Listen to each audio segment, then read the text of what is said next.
The special grand jury in Georgia that is investigating attempts by former President Donald Trump and his allies to overturn the 2020 election has recommended more than a dozen indictments, and the list could include Trump. Emily Kohrs, the foreperson of the grand jury, confirmed the indictments on Tuesday, though it's still unclear if they will include crimes other than perjury. Prosecutors will ultimately decide what charges to bring in the coming days. For more, we speak with the nation's D.C. bureau chief, Lehmann, who says convictions are still unlikely, given that the legal system favors heavily entrenched power. Amy Goodman, this is Democracy Now!, democracynow.org, The War and Peace Report. I'm Amy Goodman, with Juan Gonzalez. The foreperson of the special grand jury in Georgia that's investigating attempts by former President Donald Trump and his allies to overturn the 2020 election confirmed Tuesday that the jury recommended more than a dozen indictments and that the list might include Trump. Kohrs spoke Tuesday with CNN's Kate Baldwin about the evidence they reviewed over the past 8 months, including testimony from 75 witnesses. Emily Kohrs, there was just too much for this to just be, "Oh, okay, we're good. Bye." Kate Baldwin, and if it was just a perjury charge or perjury charges, would that be acceptable to you? Emily Kohrs, that's fine. I will be happy as long as something happens.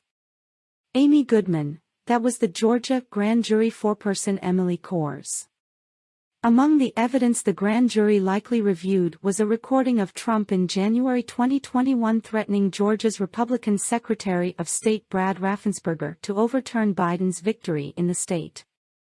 President Donald Trump, "So, look, all I want to do is this. I just want to find 11,780 votes, which is one more than we have, because we won the state." Amy Goodman, a small excerpt of the grand jury report made public last week did not make it clear if the indictments include crimes other than perjury. Fulton County District Attorney Fani Willis will ultimately decide what charges to bring. She has said the decision is imminent. For more, we go to Washington, D.C., to speak with Lehmann.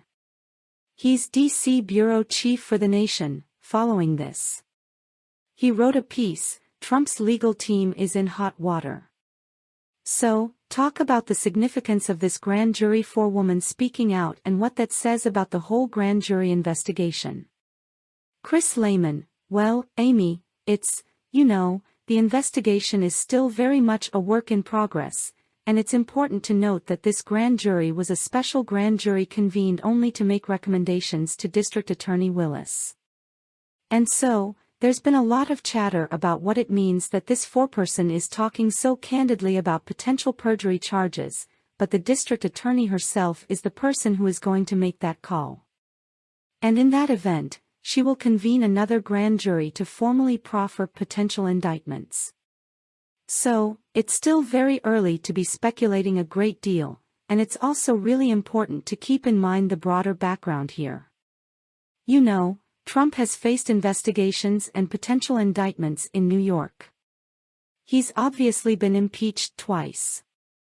The legal system, as your viewers well know and listeners well know, favors heavily entrenched power, and a former president is about as entrenched as power gets, even one that is, who is, as the recording you played show, overtly engaged in criminal activity.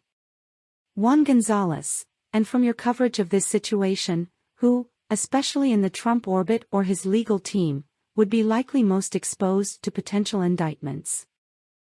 Lehmann, well, you would have to think Mark Meadows, who is very much plugged in.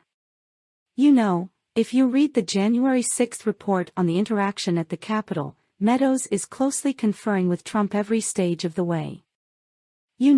Interestingly, the Justice Department under Trump did dissent strongly. Even Bill Barr, who had been a Trump toady throughout most of his tenure, understood that this was a bridge too far.